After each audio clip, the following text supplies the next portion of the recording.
Hi, I am Salutal. Hi, my name is Mariama Jong. I am Mohammed Ba. I am Fatou Balde. My name is Gayso. My name is Aissatou Jame. As a fellow Gambian, I have a very important message to share with you.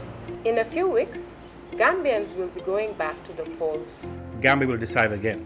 Although the 2016 election brought in really positive changes with regards to human rights, As a country, We still got a long way to go. I and others I and others will be paying attention to all the candidates' platforms. Here are the 7 key human rights areas that we hope will feature into their platforms. First and foremost, all candidates must pledge to respect protect, Promote and fulfill the right to freedom of expression in the Gambia. At the core of any healthy society is the freedom of expression. the right to freedom of expression is guaranteed by our Constitution. Yet, the current criminal code contains several clauses that restricts it. We want candidates to commit in changing the laws that are restricting freedom of expression if elected.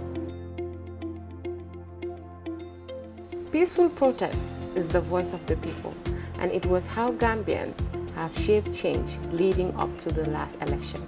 However, a provision in our laws, specifically the Public Order Act, requires us to get permission from the Inspector General of Police before we can go on a peaceful protest. We are calling on all candidates to repeal that provision. While the Truth, Reconciliation and Reparation Commission is set to submit its final report On the alleged human rights violation that occurred During the rule of the former president, Yahya Jammeh, it is important it is important that alleged perpetrators do not evade accountability.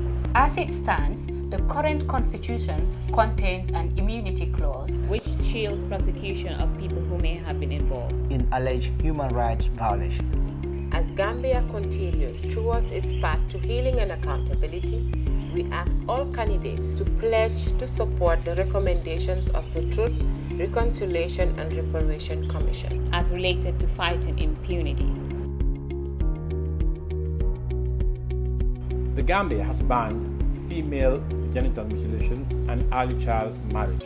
However, these practices persist. And we continue to see women discriminated, including pregnant girls. We want all candidates to pledge that they will ensure And create more avenues for the participation of women and girls in leadership roles and in the classroom.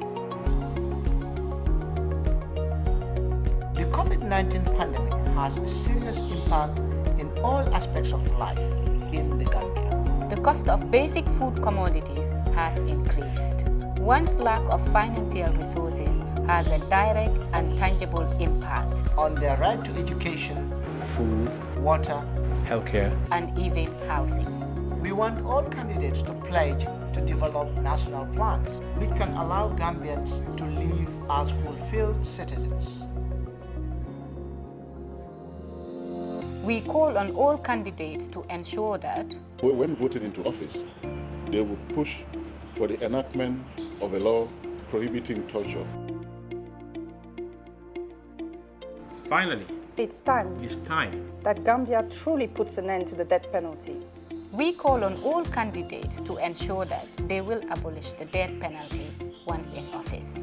Now that you know. Now that you know, Now that you know what significant progress will look like in the Gambia when it comes to human rights, Join our call. please join our call. join us in asking the presidential candidate of your choice. In adding the 7 points human rights agenda to his or her platform. A human rights agenda brings us all closer. to a freer, Fairer. More equitable society. Thank you.